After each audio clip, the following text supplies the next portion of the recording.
Yes, audible. Okay, perfect.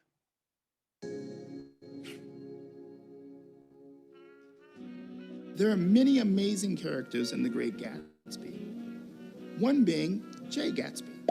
He appears to be the embodiment of the American dream at the novel's open. He's depicted as a self-made man, elusive and mysterious. He's built a lavish lifestyle in post-war America. He was born poor as James Gatz, and he invented Jay Gatsby. He keeps his origins a secret and presents the public only what he wants them to see.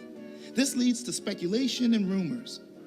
The entire focus is on building his wealth, power, and prestige in an attempt to make himself worthy of Daisy Buchanan. The term prestige means somebody's reputation or somebody's popularity within a community or an institute or some sort of grouping, right? The prestige is your reputation, and prestige in this case means, a positive reputation.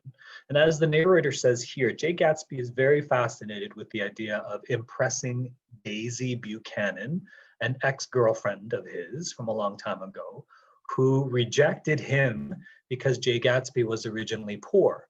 So Gatsby tries to build his wealth to impress her, and even though she's married right now, he still wants her. He still wants to possess her. He is obsessed with her as a kind of material item and not as a human being per se. He does love her. I think he does. That's my opinion. I think he does love her. But in a sense, he wants to own her, just something else to add to his collection of things. When you read the book and watch the movie, you'll see very much so how Jay Gatsby loves things, cars, houses, etc. Gatsby's dreams, like the identity he created, are hollow and fleeting, eventually leading to his downfall. He represents the best and the worst of the American dream. Without foundation, the dream is a light in a distance. Gatsby's downfall can be read as a critique of reckless indulgence in pursuit of that dream. Now, Nick Carraway, he's the novel's narrator. He's bright, insightful, and he decides to move to New York from the Midwest. He's portrayed as honest and fair. He witnesses the dichotomy between the poor and the elite, and this causes him to struggle with the superficiality of affluence. His cousin, Daisy Buchanan, the superficial, self-absorbed love interest of Gatsby. She's actually married to Tom Buchanan. Daisy has an affair with Jay Gatsby. She represents the women during this era referred to as flappers. In Daisy's final act, running from the responsibility of her car accident suggests that she's a risk taker only if it does not risk her real life and the privileges it affords her. Her husband, Tom Buchanan, he's boisterous and an arrogant brute. He's self-centered and controlling and shows a general lack of respect for women. He manipulates situations and people to hide his indiscretions. He represents the elite, looking down on those without money and those with new money.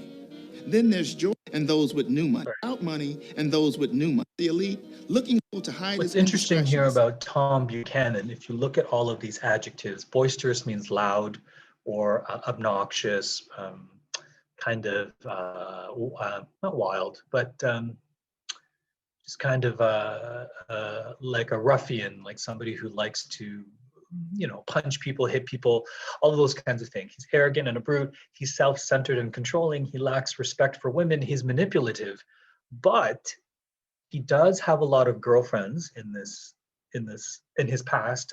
In the book, he has one girlfriend, but he also has a wife. So it's really interesting to see that even though he's all of these negative things, Tom Buchanan is still admired by women. And that comes down to him being rich. He, if you remember a couple of weeks ago, we talked about new rich versus old rich, if you were here. But Tom is old money, meaning his family has had money for many generations. So it doesn't matter, he can act any way he wants, sort of like, I guess, President Donald Trump. But anyway, he can act any way he wants and he will still be respected because of his money, which, goes to show you what people think about at that time. And even today, if you have a lot of money, you can pretty much get away with bad behavior. He represents the elite, looking down on those without money and those with new money. Then there's George Wilson, Myrtle Wilson, and Jordan Baker. George Wilson owns Wilson's Garage in the Valley of Ashes. He has resigned himself to live a lower life class. In the end, his heartbreak over Myrtle's death leads him to murder. Myrtle Wilson, George's wife, is having an affair with Tom. She wants to escape her low social status for a better life and dislikes her husband for being poor. And then finally, there's Jordan Baker, Daisy's friend from girlhood and a wealthy professional golfer. She represents modern women and ignores social conventions. She's willing to cheat to get ahead. She becomes romantically involved with Nick, but their relationship deteriorates when Nick discovers she's dishonest. So there are about 6 or 7 main characters in the book. Obviously, Jay Gatsby, Nick Carraway, who is the main narrator, Daisy, Tom Wilson, Myrtle, and then Jordan Baker here at the end. Those are the 6 main ones. There are some secondary characters. But it's interesting that the book is written from the viewpoint of Nick Carraway. So Jay Gatsby's not the narrator, neither is Daisy. Nick represents the idea of the observer or the involved participant or the involved observer. So he sees everything going on and he's telling the story to you as somebody who is not necessarily rich, not necessarily poor. He likes Gatsby, but he's also the cousin of Daisy. So he is connected to their love story or to their relationship. But anyway, you'll see what happens to Nick at the end once you get to the actual novel.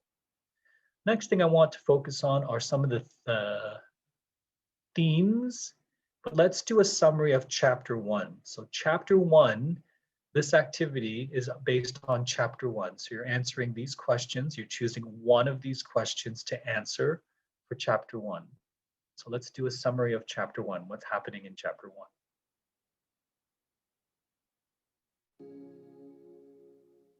In chapter 1 of The Great Gatsby, we find 29-year-old Nick Carraway reflecting on his recent experiences of his life. He's graduated from Yale and has served in the Army. He then decides to leave the Midwest and move to New York. He takes up residency in West Egg, a Long Island community. He rents a home next to Jay Gatsby, who's a wealthy and mysterious businessman. Now, just across the bay lives Nick's cousin, socialite Daisy Buchanan, with her brutish husband, Tom Buchanan. Now, after arriving, Nick is invited to dinner at the Buchanan's home. He meets Daisy's friend, professional golfer Jordan Baker. Now, during the dinner, the four discuss superficial matters. Now, Tom, he gets up, he leaves to take a phone call. Now, while he's gone, Jordan reveals he must be talking to his mistress, a woman in New York he makes no attempt to hide. When he comes home, Nick sees his neighbor, Jay Gatsby, emerge from his mansion. Nick watches as Gatsby stares off into the distance with his arms outstretched, reaching toward a green light across the bay. In this chapter, Nick is revealed to be an honest narrator. Reflections on his father's advice suggest Nick is non-judgmental and moral. This is the perfect lens to view a story of deception, superficiality, and immorality. Because of his background, it's clear he will fit into both social circles, old money of East Egg and new money of West Egg. Now, old money residents like Tom Buchanan, they're arrogant. New money residents like Jay Gatsby are vulnerable. Nick is the perfect balanced narrator to navigate both groups without bias. Now, the author, Fitzgerald, uses detailed descriptions to highlight the luxury in which the characters live. We're talking grand mansions, butlers and silver polishers, horse stables. Women described as balloons merely float through life. Daisy and Jordan are foolish and flighty. Tom is insensitive and expects to have his way. This leaves Nick slightly confused, disgusted with their lifestyle. Now, the green light Gatsby is reaching toward the end of the chapter is deeply symbolic.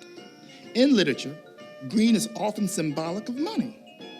Nick later realizes that the light emanates from the end of the Buchanan's dock. As the novel progresses, it's revealed that Gatsby amassed his wealth in hopes of winning Daisy's love. Summary of chapter 1. Let's look at the main themes. I'm going to show you 2 videos. Actually, let's do the course hero first. We can just continue with the same style. These are the main themes of the novel, which you can connect to in Unit 1. Remember, in Unit 1, the reflective journal is asking you, one of the questions is asking you about the idea of hope and dream. Jay Gatsby's hope is to be with Daisy Buchanan, or at least to possess her again, or at least to own her, be his, I guess, her husband in the future, even though she's married. That's kind of an impossible dream. But in terms of his hopes and his dreams, he will do whatever it takes, even if it's deceitful. And if you, when you do read the novel, you'll realize that Jay Gatsby's intentions are good, but the way that he gets his